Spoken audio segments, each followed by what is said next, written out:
Okay, today is May 2nd, and here is a front flower bed update. So you can see the daffodils are well past done. I did deadhead them, but I'm going to wait until the foliage dies back and turns yellow and crispy, and then I'll cut it.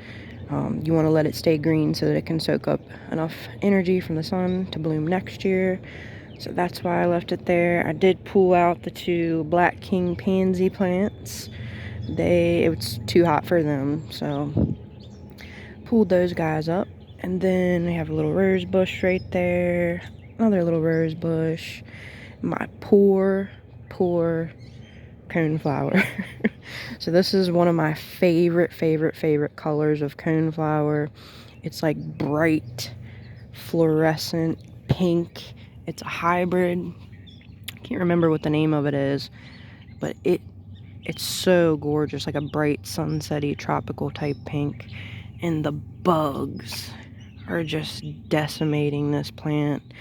I don't know what bug that does this type of damage. We have a lot of earwigs out front here, especially in the rose bush, big giant rose bush. So I'm wondering if this is earwig damage. I don't know. I'm gonna have to figure that out, because this poor thing, if I don't get on top of this, it might not survive. So, and then we have a ton of gladiolus coming back. You can see a big one here, and then some little ones right there. They actually look like blades of grass. They're gladiolus. I guess the bulbs multiplied from last year.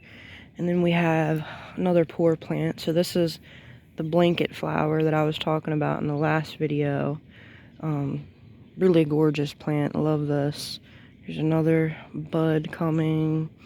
Another one down here with the bugs. I mean, look at that. I'm gonna have to put something down, definitely. I know the garden answer girl, she uses slug and bug killer for earwigs.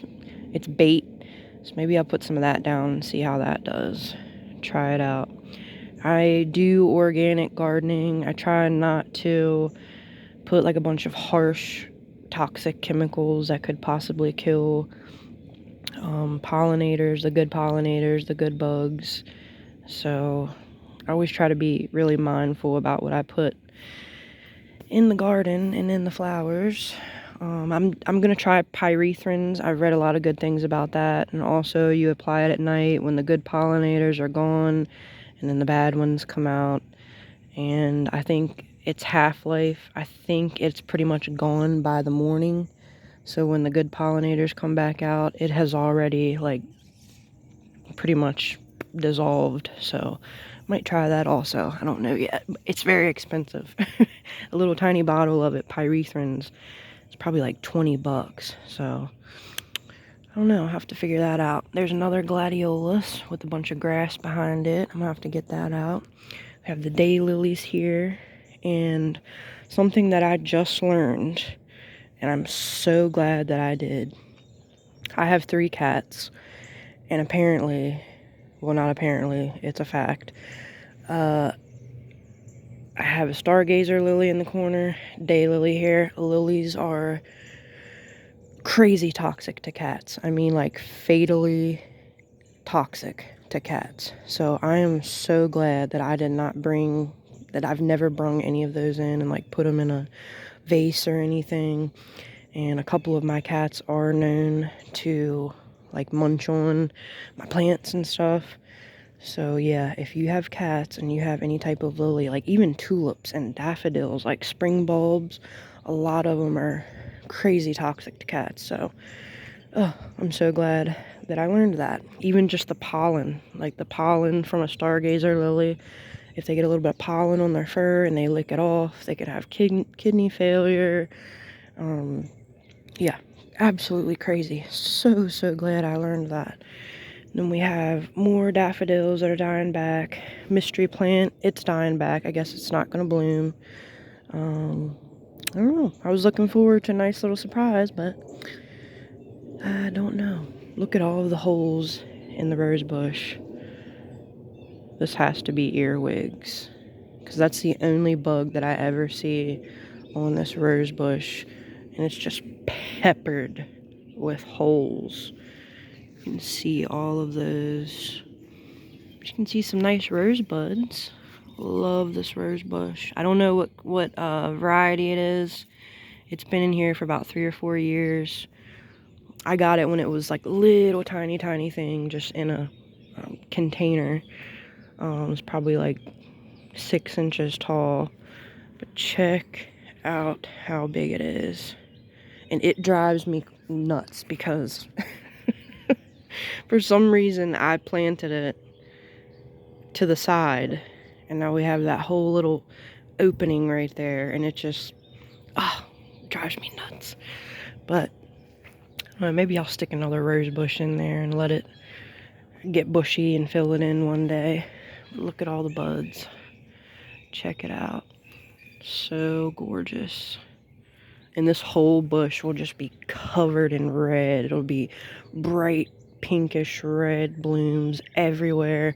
I deadhead it every year in March, and it does great. It absolutely loves it. I really hacked off this year a ton of branches because it just had long branches coming out everywhere, and I tried to keep it a little bit more compact. So, but there is another mystery plant dying back. I'll wait until all that gets crunchy and nasty, and then cut all of that off. We have the hibiscus here.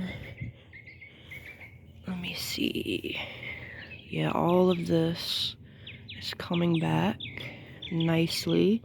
Probably should trim these down a little bit farther, but we'll see. This thing will get so huge you won't even be able to see these by the time that it starts growing really good. We have more gladiolus back there, making a bunch. There's another gladiolus there. And check this out. This is the main gladiolus that I had planted from Dollar Tree. And all of this, all of these things that you see are all gladiolus also.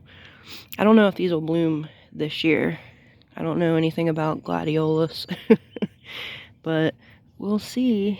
But there are tons of them. It's made so many bulbs. When I was in one of the past videos, like a month or so ago, I looked at the bottom of that one to show you how big the bulb got, and it had made like a ton of little tiny bulbs. So I guess that's what they were. They were bulbs. And then we have, I always think this is a Japanese sedge, but I believe it is a Lithuriop. But yeah, it gets nice, gorgeous foliage and then like purple flowers in the middle. So that's all coming back. And then we have the gorgeous azalea bush, which I believe this is also toxic to cats. So my cats will never be coming out the front door from now on. But it does leave a little bit of mess on the ground. But it's so gorgeous for about 7 to 10 days out of the year. And we should probably prune this up. We moved in this house in 2017, and it was here before we moved in, and we've never trimmed it, touched it, and this thing has just gotten like huge. And you can see a tree of heaven growing out the top there, which I call the tree of hell because I have it all through my garden. And then this is the stargazer lily. I'm afraid to even touch it now and forget and pet my cats. Such a beautiful plant though. It's a shame it's so toxic. But yeah, that is the front flower bed. Everything's looking pretty good besides the bug damage. Have my nice little sign here, my lowbrow humor, and then let's see, something I believe has been trying to make a nest on my front porch, and they're leaving a pile of pine needles there. There's the sage I took out from out in the garden. We wanted to till that area, and I had to move it, so I just left it there. This whole bed right here doesn't get very much sun at all because of this giant pine tree, so this is pretty much a shade bed. The hosta loves it, but everything else, like these white irises, probably won't open up. These are purple irises. Sometimes they do, sometimes they don't, depending on how much sun they get. And we have some mums that I put in last year, have some new growth, not enough sun for them. Some more daffodil foliage. But this guy gets so big, this hosta, that it just takes over that entire bed right there. So I'm thinking about pulling up these irises.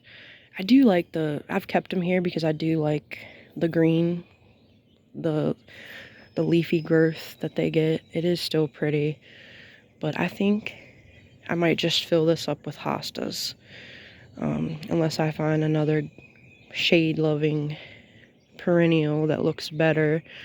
And I can also stick some coleus in here, I guess, every year.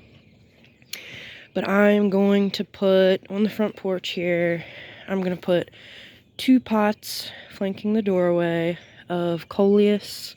I'm going to get the lime green coleus this year, and then have a black, I have 2 Sweet Caroline Raven black sweet potato vines that I'm going to let come out of the pots in front of the coleus.